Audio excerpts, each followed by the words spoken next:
Lots of movies about Superman, Wonder Woman, and then there's a hero save the world, blah blah blah.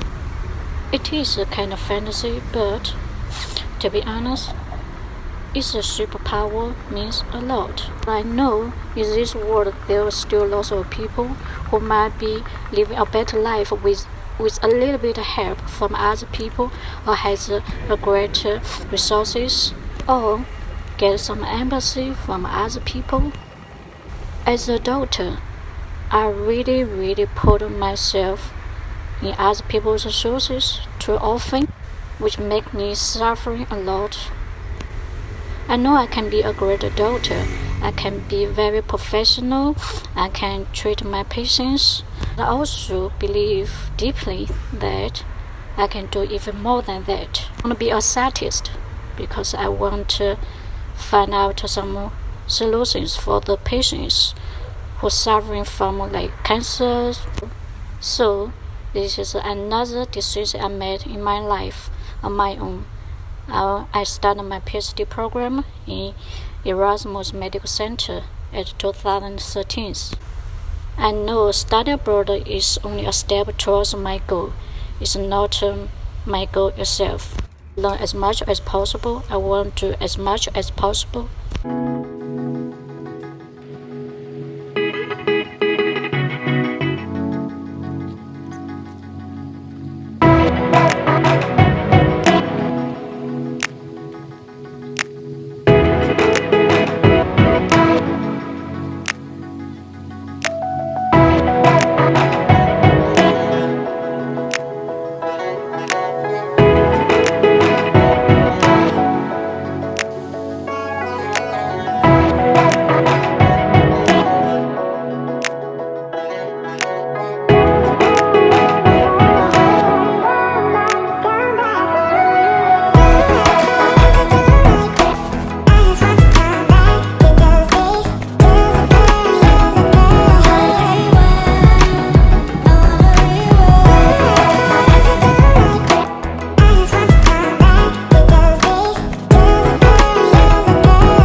After nearly 1 year working at a lab, I realized that it wasn't my passion to spend hours and hours, even overnight, at a lab surrounded by cold machines. I hated the idea that growing tumors on those mouses and kill these little poor animals to gather tumor tissues for our experimental purpose, or all in all, just for human beings. I was totally sick of it. One day, I told my supervisor that I really don't want to continue with my research, especially at the lab. I was told that I might not be graduated if I quit my research at the lab, given no other ongoing projects. Many misunderstandings by other people, and I also couldn't even get along with my roommates. It was overwhelming at that moment. I went to a psychiatrist a lot. It says a lot because the doctor couldn't understand my English. I believe I got depression. So lucky enough, I got my best trusted friend who told me that, Amy, just quit everything, stop everything you're doing now, come to Mexico to spend the Christmas, New Year's with our families. Just relax. A very funny thing is, when I told my supervisor, okay, I want to spend my Christmas at Mexico, and then he told me he's worried about my safety. There's lots of drug dealers, bad people live there. Well, maybe. I don't know should I trust the local people or not, but I do trust my friend. So I went to Mexico. I have to say it was a brilliant idea. I made a right decision to take a break from my PhD research. I was basically healed by the holidays. I went back to my research and I started wondering and started to do some deeper research about my next step. What can I do? I still remember how I finished my first paper. I got ideas, and then I want collaborators, I want experts on this topic, and then I traveled to another city in the Netherlands to ask for help. No, it's collaborate. I put their name on the author list, and then they agree. Of course, it's not that easy. We met a couple of times, and even I write meeting notes and also proposals about this plan, and also I was guaranteeing them I will publish these papers. I was on fire. I couldn't stop. My fast thinking, and then I move fast. I want to go to another big topic. I want to have some collaborator from American professors. I tried very hard. I wrote emails and I get some good feedbacks. But unfortunately, there's I have a paper idea project, and then they're very happy about that. But that's unless that's impossible. I worked at a Dutch institution. I cannot have another PI as my corresponding author, which is not acceptable. I didn't get that kind of collaborations. It's a pity, but I don't want to give up, which is not me. I just keep moving, and keep working hard, while other PhD candidates have their own topics from their supervisors, and just create my own topics. Okay, to make a story short, I finished all the necessary papers. I got enough papers for my PhD defense.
I hereby open the meeting. Ms. Lee, I bid you welcome. You are appearing before the committee appointed by the Doctorate Board of the Erasmus University in Rotterdam to defend your thesis and the appended propositions. But before we start the discussion, I invite you to give you a short introduction in which you tell us about the subject and the aim of your studies and the results. The floor is yours.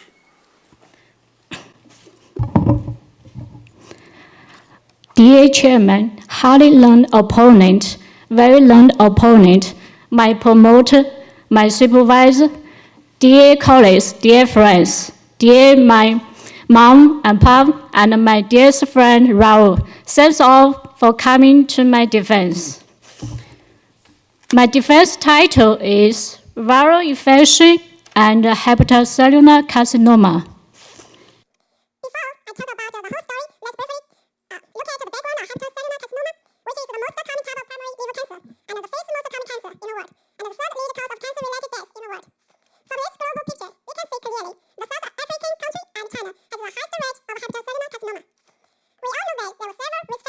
Of hepatocellular carcinoma. Okay, I would like to end my talk here and return the floor to the rector. Thank you very much for your presentation. We will start now the discussion, and first I will call upon Dr. Speck to start the discussion. And Dr. Speck is Associate Professor of Molecular Medicine at the University of Amsterdam and the Academic Medical Center in Amsterdam.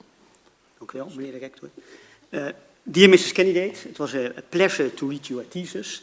And as a layperson in viral infection, hepatocellular carcinoma, I learned a lot from your thesis, so thank you very much for that. But I also have a lot of questions. But before I start these questions, of course, I want to congratulate you and your promoter and co-promoters with this nice work. Well, as in our laboratory, we focus a lot on animal models to study cancer progression of knockout animals or treatment options. So I was particularly intrigued by your meta-analysis in chapter 6. And there you focus, as you already explained a few minutes ago, on the potential anti-tumor effect of metformin in models of hepatocellular carcinoma. But I think that your analysis is maybe more general applicable and have quite important implications for science in general. But before discussing that, I have a very small technical question, so maybe a short answer, ideally. And it is the component. The first one is liver cancer, hepatocellular carcinoma, especially because there were 2 others over there. We only want hepatocellular carcinoma. And secondly, we want metformin, especially metformin. And thirdly, we want animal. We don't want to study human because for this project. And then we, based on these 3 key components, we build up more because based on the current status of the search result, we use Embase as the first database because it's more comprehensible compared to the PubMed. And so totally 3 pages, so whole story. So if I understand you correctly, so you extended the search to avoid missing relevant papers. So you're sure you included all the relevant papers? Yes, that's true. Actually, very, very important point for the strategy build process is about sometimes we need a little bit of general, sometimes we need specifically. It's based on my project, based on my conception of this project. Okay, thank you very much. And then okay, so we leave. Oh, sorry. So you think there's publication, but even then, we're not sure. We're not sure. So you still think metformin will have a benefit, at least in animal models? Yes, at least in animal models. Yes. And is there still time for a small question? Yeah. Okay. Well, then maybe to go further to the more general applicability or importance of your data, because you find a lot of flaws in all these animal studies. Different endpoints, different doses, different timing, only indicating one single time point or one single endpoint. So all kind of inconsistency, probably because of publication purposes, I would guess. And because all these studies are so poorly designed, do you think that we should better, that it makes any sense to look at animal data, or do you say, well, it's so biased, it's all so different, never do animal experiments anymore and just spend your time on patient data? And maybe you can give a short answer, otherwise the director will get...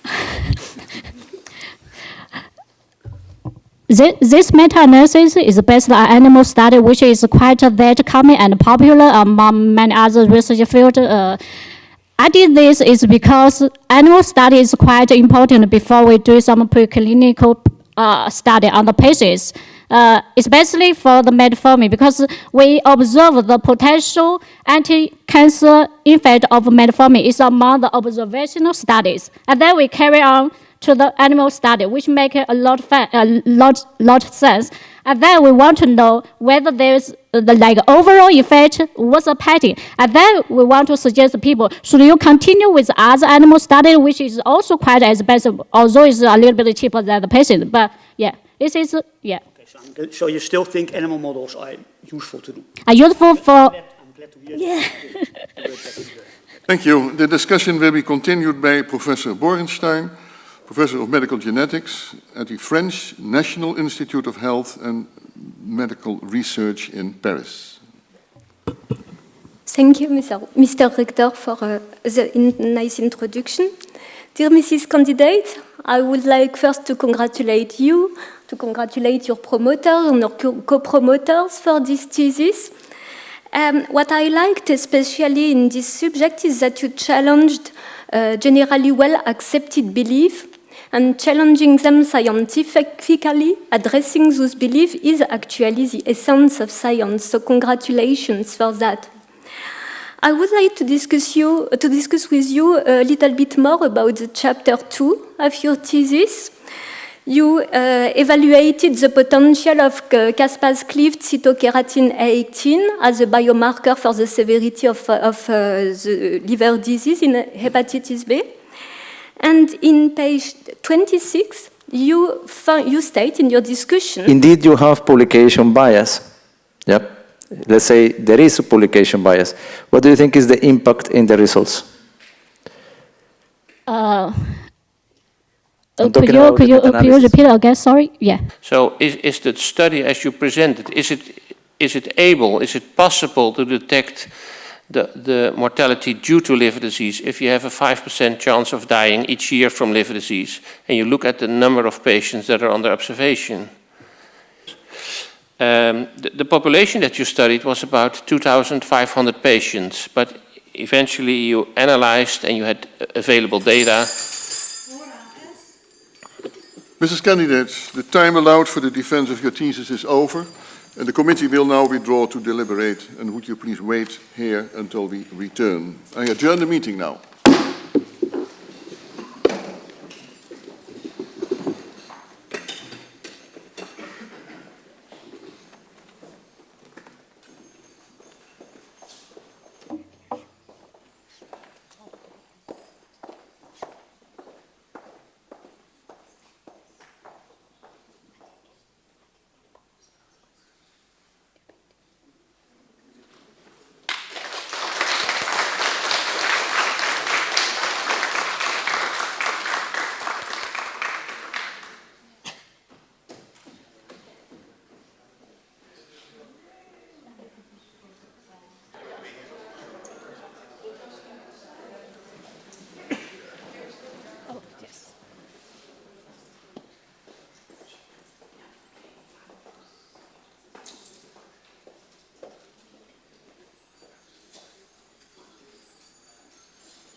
I reopen the meeting.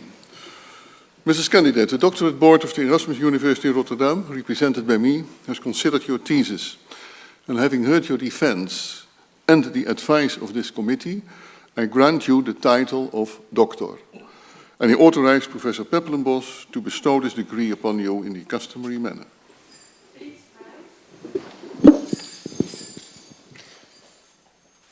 It is with great pleasure that I undertake the task Director Magnificus has allotted me, by the authority invested by law and according to the decision of the doctorate board of this university, I hereby confer upon you, Yuan Li, the doctorate degree.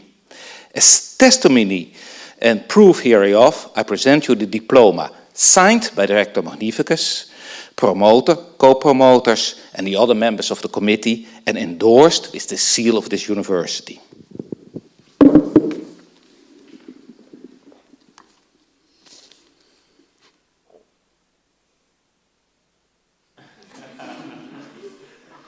It's a big diploma.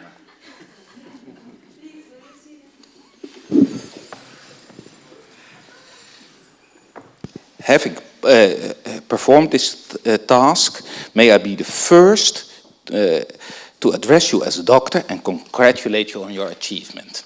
Dear Dr. Lee, of the propositions attached to your thesis, number 11 reads, Thinking Fast and Slow. It's the title of a seminal book by the Nobel Prize-winning professor Daniel Kahneman. In this book, he explains that we have two types of thinking. A fast and conscious system 1 and a slow, effortful, calculating system 2. And that many of the wrong choices we make in life derive from misinteraction between these two systems. I think you have shown with this thesis and your defense here today that both systems are quite well developed in your cerebral machinery. With respect to system 1, I think the sheer speed and enthusiasm with which your speech delineates your reasoning is ample proof that your system 1 must be operating at almost light speed, I sometimes think.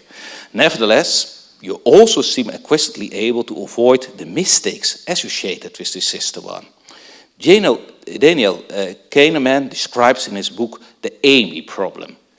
People were told about an imaginary Amy, young, simple, outspoken, and very bright, who, as a student, was deeply concerned with discrimination and social justice.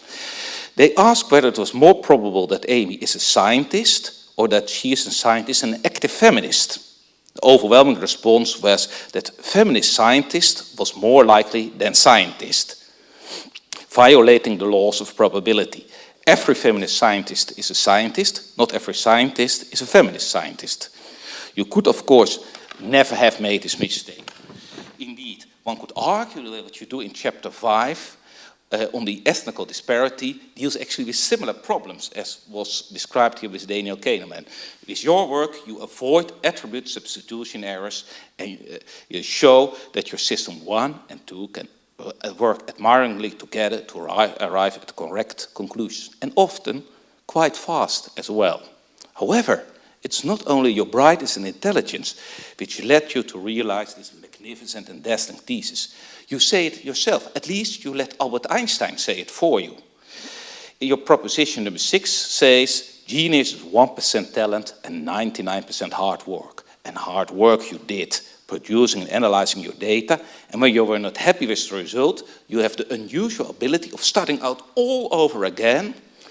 And until a masterpiece emerges that's even consistent with your high standards. So I stand here together with Dave and Abdullah, your co-promoters, in shock and awe as the devotion you displayed in all this. And while Albert Einstein never managed to obtain his PhD degree, you have done that just here today. So now you've already surpassed that genius. Very, very good. I think we are happy.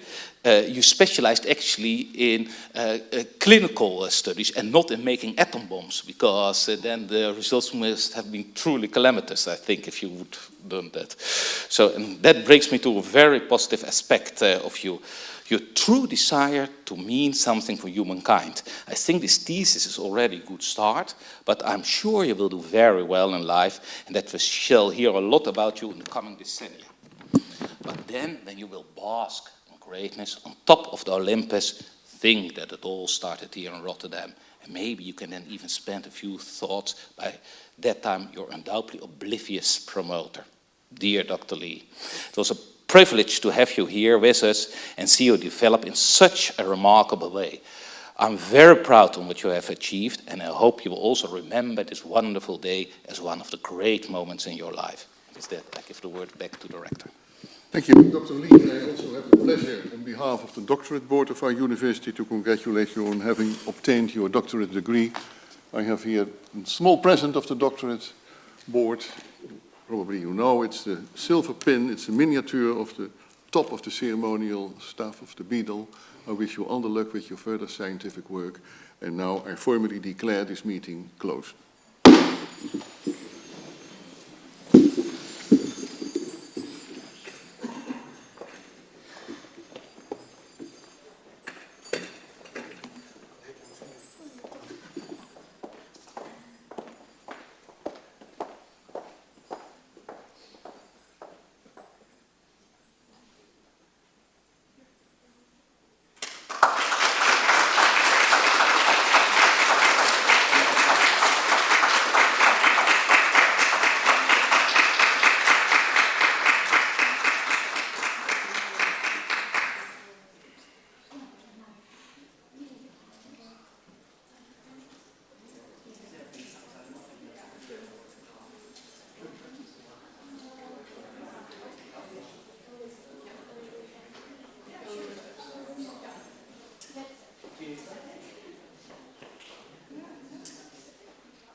Oh my, I can leave it here? Okay.